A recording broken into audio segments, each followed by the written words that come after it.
there it is, the famous words. So, first, once again, I want to thank you each for being here. It's a hot day out there. There's lots of things you could be doing, and it says a lot to make the Dharma important in your life. And today I want to explore the final 3 steps of the Buddha's Eightfold Path. Right effort, right mindfulness, and right concentration. These are sometimes called the culmination of the path because they point us towards liberation, the settling of the heart, and the seeing clearly of things just as they are. As with all things in the Dharma, they don't stand alone. And I'll include a summary of the first 5 steps, the foundation upon which effort, mindfulness, and concentration rest, as well as personal stories and some sutta references and quotes from modern day teachers. And you might consider during this talk, what does it mean to live with presence? And how can we cultivate a mind that's capable of true peace? So here's a quick overview of the first 5 steps. Right view, samaditi, seeing the world through the lens of impermanence, unsatisfactoriness, and non-self. It's the growing understanding that suffering arises from clinging and that freedom is possible. The second step is right intention, dhamma sankappa, the intentions of renunciation, of loving kindness and harmlessness. These shape the direction of our heart and guide our actions. You might remember this talk that I gave in May. And then the 3 steps of sila that I combined in a talk last month, which is right speech, right action, and right livelihood. So samavacha, right speech, is speech that is truthful and kind, helpful and timely. And it's about cultivating honesty and harmony in our relationships. Right action is about ethical behavior. It's refraining from harming, from stealing, from misuse of alcohol and drugs, or sexual misconduct. It's how we live with integrity. And right livelihood, earning a living in a way that doesn't cause harm to others or ourselves. And I'll go briefly over right effort since Trina just did a 2-part series on this last week and the week before. But right effort is like the engine of the path. Right effort is the quiet powerhouse of the Eightfold Path. It doesn't always get as much attention as the more glamorous steps like mindfulness or wisdom. But it's essential because without energy, without a gentle but steady application of effort, the path simply doesn't unfold. The Buddha placed effort not at the very beginning of the path, but near the middle, as if to say, once you've understood what's going on, right view, and you set your heart's direction wisely, right intention, and have begun to align your speech and actions and livelihood accordingly, now you'll need energy to keep going. Real energy. The kind that shows up day after day through joy and difficulty alike. Right effort is about, it's sort of like the how of the practice. Not too tight, not too loose. It's the art of balancing diligence with kindness. In the Dhamma, effort doesn't mean pushing ourselves with willpower or striving harshly to be good Buddhists. It means cultivating the causes of peace and letting go of the causes of suffering. The Buddha defined 4 types of right effort. You might remember from last week. Well, the week before, Trina presented preventing unwholesome states. So the first one that he suggested was preventing unwholesome states from arising. Can we notice unwholesome states from arising? Well, that's pretty hard. So once the unwholesome states arise, we can abandon unwholesome states that have already arisen. And then the other two right effort is cultivating wholesome states that haven't yet arisen, like we might just have this seed of intention of wholesome states arising, and maintaining and developing wholesome states that are already present. So that's, deepening and maintaining a sense of kindness, a sense of compassion. So in other words, right effort is both a gatekeeper and a gardener. We learn to close the gate on anger and greed and delusion when we can, and to weed them out when they've crept in. And at the same time, we water the seeds of kindness, mindfulness, calm, and wisdom, helping them to grow into the sturdy trees that will shelter us and others. In practice, this often looks like tiny daily decisions, choosing not to feed resentment, pausing to breathe before reacting, remembering to appreciate what's good, and deliberately inclining the heart toward compassion when we feel shut down.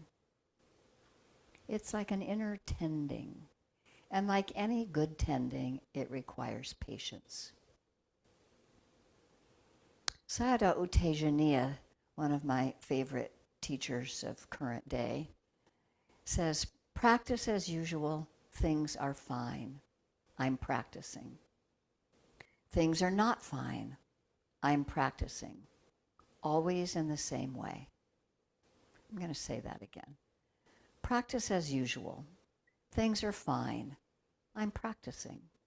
Things are not fine. I'm practicing. Always in the same way.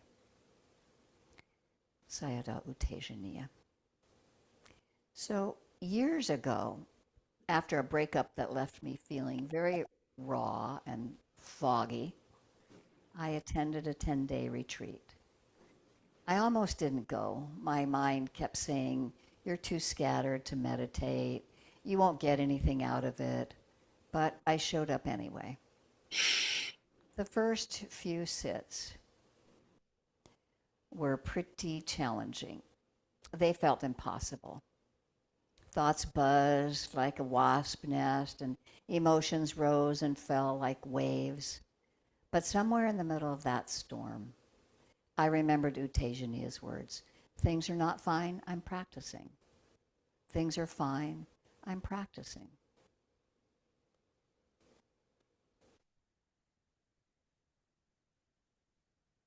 It changed everything, really. Instead of trying to fix the discomfort, I just practiced with it. I watched. I stayed. I didn't meditate well, but I practiced. And that was enough. In that spirit, right effort became less about trying to win some inner battle and more about trusting the process of simply returning with interest, with kindness. You could say that week was a little messy, to say the least, but it was also deeply honest and really deeply healing. The word vayama implies both effort and endurance. This is a long path, not a quick fix. Right effort asks us to show up with sincerity, to try again after we've fallen down, and to trust that every small movement toward goodness matters. This is a path of planting and replanting, of watering and waiting, of smiling when the first green shoots appear. It's worth noting, too, that effort isn't always visible from the outside. Sometimes the most heroic effort is simply staying present in the middle of difficulty. Sometimes it's choosing to soften the heart when we want to harden it. Sometimes it's resting wisely instead of burning ourselves out trying to prove something. Kamala Masters mentioned on a retreat, speaking about faith in our own potential. She said, I know you have wholesome qualities of heart inside of you. Your heart is pure. We need to remember that for ourselves. Your heart is pure. I know I have wholesome qualities of heart inside of me. My heart is pure. The Buddha once said that just as the dawn precedes the sunrise, right effort precedes the arising of mindfulness. Without effort, we don't show up for our experience. With effort, we begin to train the heart to meet life wisely and kindly, just as it is. And so we cultivate this quiet strength. We learn to recognize what helps the mind grow still, clear, and loving. And we keep leaning in that direction, not with grim determination, but with faith and confidence, with care, with the understanding that every step we take with right effort is a step toward freedom. With those steps in place, we arrive at what the Buddha called the heart of meditation, right mindfulness and right concentration. Right mindfulness, samasati, is the power of presence. The Buddha said that in the Satipatthana Sutta, Majjhima Nikaya, number 10, which is the MN Majjhima Nikaya, is the middle-length discourses. Is anybody familiar with the Satipatthana Sutta, number 10? It's pretty well known because it's it's one of the few teachings where the Buddha gives step-by-step meditation instructions on the breath. And it's the direct path for purification of beings, for the realization of nibbana. And he was referring to mindfulness, not a technique, but a way of being. Right mindfulness is defined as the mindful contemplation of the body, feelings, mind, and mental objects, free from desire and discontent. So let's break that down. Years ago, I was having tea with a friend at this lovely tea shop on Belmont, Tao of Tea. And we were sitting in a little booth, and I remember being sort of only half there. My mind was replaying this uncomfortable conversation from earlier that morning. I'm sure you've done this before. I was nodding along and smiled politely, but I wasn't really present. And then my friend, she called me. She just laughed and said, "You're not even here, are you?" Well, she was right. That comment hit me, and I realized that I was living so much of my life in reruns and previews. You know, the movie theater of my mind, and reruns and previews. Mindfulness means waking up to what actually is happening here and now. Noticing the warmth of the tea, the sound of the birds, the tightness in my chest, my friend's voice, or whatever's happening. As Sharon Salzberg likes to say, mindfulness isn't difficult. We just need to remember to do it. So let's talk for a minute about the 4 foundations of mindfulness. Are any of you familiar with them? Yeah, a couple of you are. In the Satipatthana Sutta, the Buddha lays out 4, let's call them domains. Contemplation of the body, which includes the breath, the posture, parts, elements, and decay. And then there's Vedana, which is contemplation of feeling, which is broken down into pleasant, unpleasant, and neutral, which I bring up oftentimes in my meditation instructions.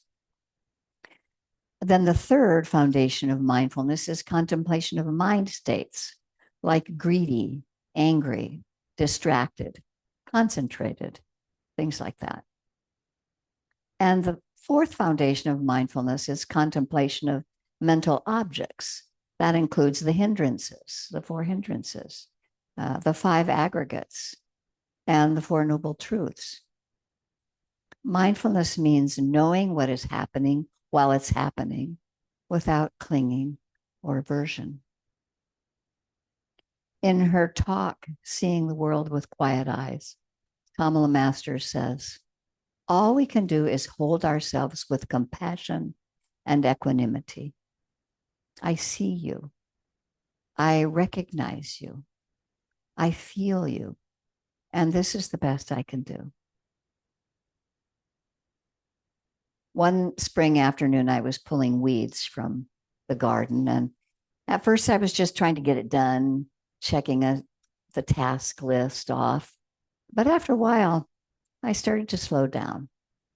And I noticed the cool soil, the scent of thyme I'd crushed by accident, the rhythm of my breath. And it became a kind of meditation. Weeding wasn't separate from practice. It was the practice. Joseph Goldstein says, when we look deeply at something, we realize that mindfulness reveals the law of life itself. Right mindfulness doesn't mean that we become detached robots floating through life like, disembodied meditation masters. It means being present for the dishes, present for grief, for traffic, for a child's laughter, even for listening while I'm offering the Dharma, right? So one student shared with me that she started pausing each time she walked through a doorway. I thought this was a great idea. Just one breath. It reminded her to arrive, and she called it her mindfulness bell. She would just pause each time she walked through a doorway and take a breath. Try it sometime. You might find it shifts the whole day. Next is right concentration, sama samadhi, or unifying the heart. Right concentration is often defined as the four jhanas, or meditative absorptions, states of deep stability, stillness, and bliss. But at its heart, samadhi means gathering the mind, bringing it inwards, letting it rest. Ajahn Sucitto says, the practice of concentration is not about control. It's about intimacy with the present moment. The practice of concentration is not about control. It's about intimacy with the present moment. I can say while I was sitting my 9-day retreat last week, allowing myself to be present, to really feel the pain in my low back, I was able to reveal the elemental parts of the pain. And I really connected with the density, the feeling of earth that it possessed, and also that it was like shifting sand and changed into something more fluid. And staying with it and investigating it in this way opened my heart to it more, rather than the contracting and running away I had previously done. I was being intimately present to each changing moment. When we were finished with that retreat, I had a conversation with one of the yogis there. And that yogi told me about going on a solo retreat near a quiet mountain lake. And the first few days, their mind was bouncing around like water on oil in a frying pan.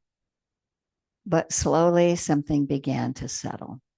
And one evening, sitting on a rock at dusk, they felt everything just fall away. Just the breath, the sound of water, the deep silence of the trees. No fireworks, no mystical vision, just peace. The Buddha said in another one of those suttas, this one's the Digha Nikaya, 22, he said, detached from sensual pleasures, one enters and abides in the first meditative state of jhana, accompanied by joy and happiness born of seclusion. Now, we don't need to chase these deep meditative jhana states, but we can taste concentration anytime the mind becomes steady while walking, while listening, while breathing.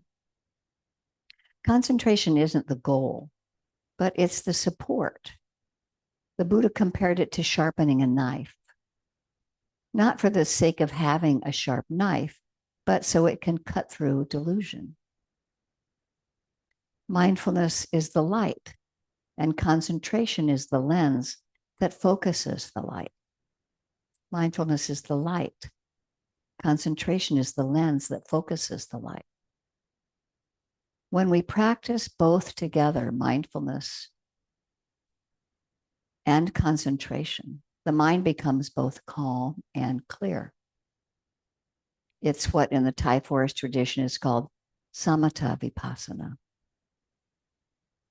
And in the Theravāda tradition, there's also vipassana of changing objects. So my same friend who likes to do outdoor retreats relayed this story to me about when they were on a forest retreat, when a heavy rain rolled in and they sat under a wooden overhang just listening. At some point, a deer walked quietly into the clearing. They locked eyes for just a moment. Everything, thinking, wanting, labeling, everything paused. It was just present moment experience like this. Right mindfulness and right concentration lead us there, not by force, but by allowing, by opening to the fullness of experience without needing to change it. Right mindfulness and right concentration lead us not by forcing, but by allowing, by opening to the fullness of experience without needing to change it. Staying with it, mindfulness and stillness can transform us. If right mindfulness is the steady light of awareness, then right concentration is the still flame. It's the gathered, undistracted mind, unified, calm, and profoundly capable of insight. The Pali word samadhi literally means to bring together or to collect. And in the context of the Eightfold Path, right concentration refers specifically to the developments of deep states of meditative absorption that I mentioned as the jhanas. And these are not like mystical escape routes, but they're refined, wholesome states of concentration that support liberation. In another one of those middle-length discourses, Majjhima Nikaya 141, it is said, and what is right concentration? Here, secluded from sensual pleasures, secluded from unwholesome states, a person enters and dwells in the first jhana, and then the second, and the third, and the fourth, each more subtle and refined.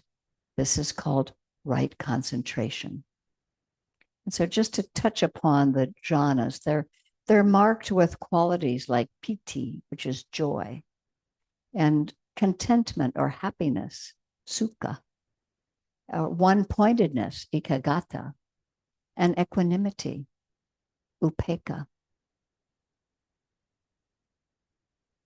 But right concentration isn't just about deep meditation. It's also about how the mind becomes settled enough to see clearly.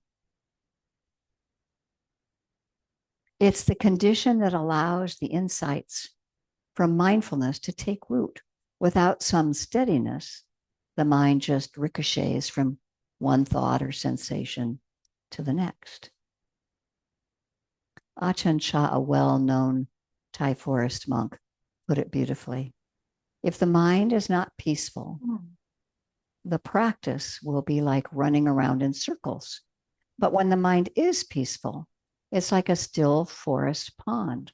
All kinds of wonderful and rare animals will come to drink. I'll say that again. If the mind is not peaceful, the practice will be like running around in circles. We all know this. But when the mind is peaceful, it is like a still forest pond. All kinds of wonderful and rare animals will come to drink. Years ago, I was on retreat doing long sits and silent walking, but my mind wouldn't settle. I felt fidgety and resistant. I thought about leaving. I even fantasized about going to town and buying a muffin. That's a classic escape plan. That evening, we did a late night sit in the meditation hall, and I chose a chair in the back corner, telling myself that I could at least rest my eyes. But something strange happened. I just stayed, minute after minute. The mind gradually stopped fighting. I stopped picking at the threads of discomfort, and slowly, quietly, something new emerged. Not spectacular, just whole, a quiet presence, spaciousness, and no need to chase anything.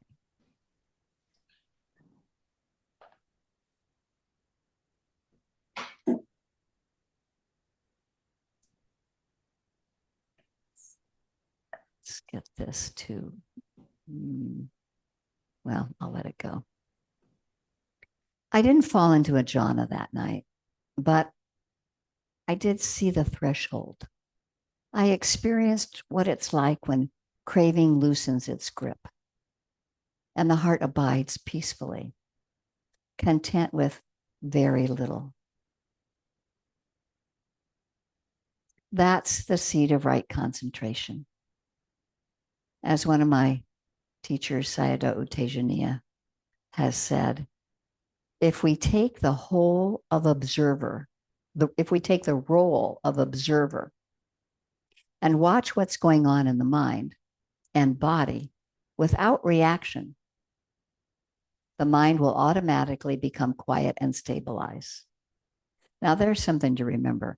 If we take the role of observer and watch what's going on in the mind and in the body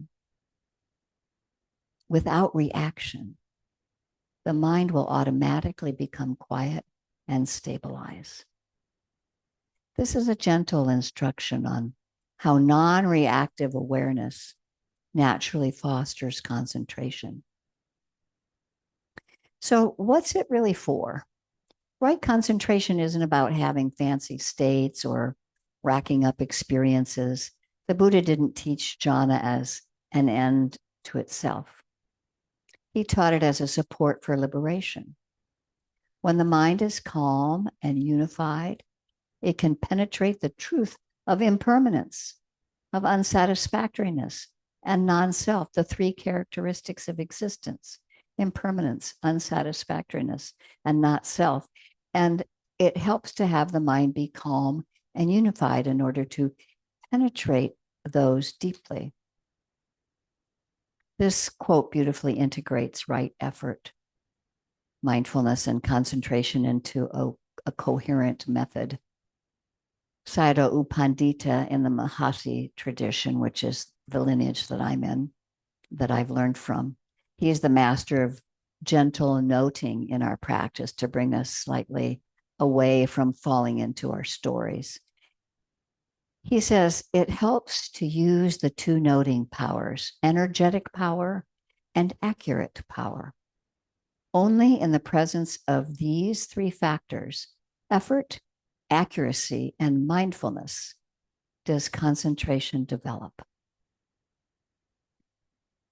In one of the suttas, the Buddha says at the beginning, just as the ocean has one taste, the taste of salt, so too this Dhamma and discipline has one taste, the taste of liberation.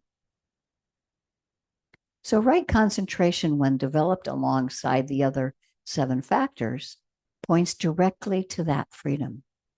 It allows the mind to rest in stillness long enough to understand its own fabrications and eventually let go of them. It's considered the greater joy of peace. Sayadaw U Pandita also says, people mistake excitement of the mind for real happiness. And you know how often we've done that, or excitement in the mind, like, have you been to the Champagne Poetry little sweet shop on Hawthorne? Oh, that brings a lot of excitement. People mistake happiness of the mind for real happiness. They never have the chance to experience the greater joy that comes with peace and tranquility. Once, while meditating at the Forest Refuge on a month-long retreat in Barre, Massachusetts, I had a string of sittings that were completely uneventful. No special states, no grand insights, just breath, thought, sensation, boredom, sleepiness, repeat. And then one morning, about 5 days in, I noticed something different. It was so subtle. I almost missed it. The mind felt unhurried and gentle. It wasn't frozen. It was just quiet. And I sat in the middle of this little screened-in hut they have in the woods there, which you have to go to because the mosquitoes are crazy there. I was there after breakfast and watching the sunlight flicker through the leaves, and gently, everything felt beautiful. Not in like a movie scene kind of way, just clear and simple and still. It wasn't bliss. It was the contentment of peace. Sometimes we forget to notice contentment. It was the contentment of peace, and it felt fuller and more reliable than any of the mind's usual excitements. And later that evening, I read Sayadaw U Pandita's line about the greater joy that comes with peace, and something clicked. This is what right concentration can offer. Not a fireworks show, but the steady, joyful stillness that reveals a deeper kind of happiness. Bhikkhu Bodhi writes, the essence of concentration is not absorption for its own sake, but absorption as the means of clearing the path to insight. And our contemporary Jack Kornfield, the point of concentration is not to become a great meditator, but to become free. My teacher, Mark Nunberg, who's going to be teaching with my other teacher, Kamala Masters, in the fall at the Metta retreat at Cloud Mountain. He once said in a retreat, when the heart feels safe and content, attention naturally steadies. We don't force concentration, we invite it. So practicing in everyday life, we may not be formal jhana practitioners, but we can still taste right concentration every time we allow the mind to quiet. A focused conversation, a walk in nature, a period of simple breath awareness. These are all training moments. We can ask what supports steadiness in me? What drains it? Can we create conditions like less screen time or more silence or fewer mental tabs open that invite connectedness? So in my closing reflection, so we've arrived at these final two steps of right mindfulness and right concentration, but really they bring us back full circle. And each step on the Eightfold Path supports the others. They're not linear like a ladder, but circular like a mandala. Right view helps us see that suffering has causes, that liberation is possible. Right intention steers us with kindness, renunciation, and non-harming. Right speech and action and livelihood give us ethical integrity and alignment. Right effort trains the heart to move toward the wholesome again and again. Right mindfulness shows us what's actually happening. And right concentration helps us hold it gently and see deeply into its nature. And together they form a way of life, a path walked not just in temples, but in kitchens and forests, relationships and moments of doubt. It's a path that leads inward, not to isolation, but to freedom. May we each find the steadiness to keep showing up, the mindfulness to stay awake to what is real, and the concentration to rest, if only briefly, in the still pond of the heart.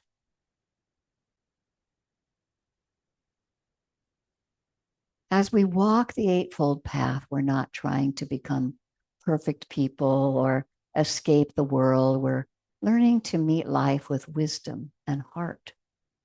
Right mindfulness shows us what is. Right concentration allows us to stay with it peacefully and clearly. As the Buddha said in the Dhammapada, delight in heedfulness, guard well your mind, draw yourself out as an elephant from the mud.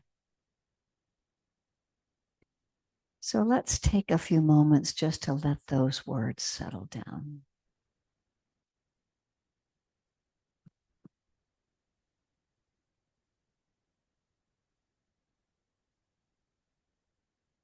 And you might just notice as you're sitting what few words might have popped out that might have caught your attention in all of that.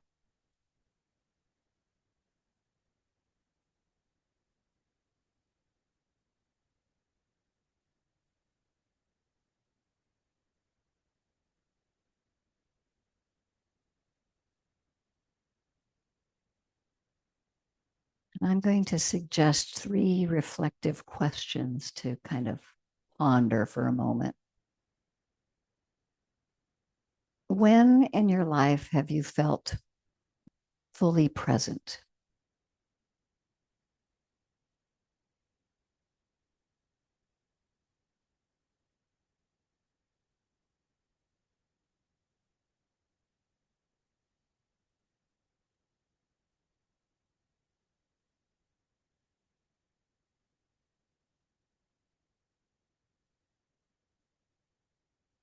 What conditions help your mind to settle? What tends to distract or scatter it?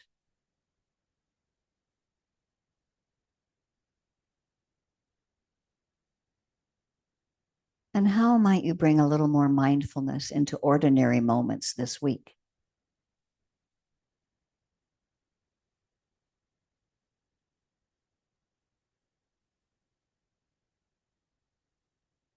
So let's take a few moments. I'm going to stop the recording.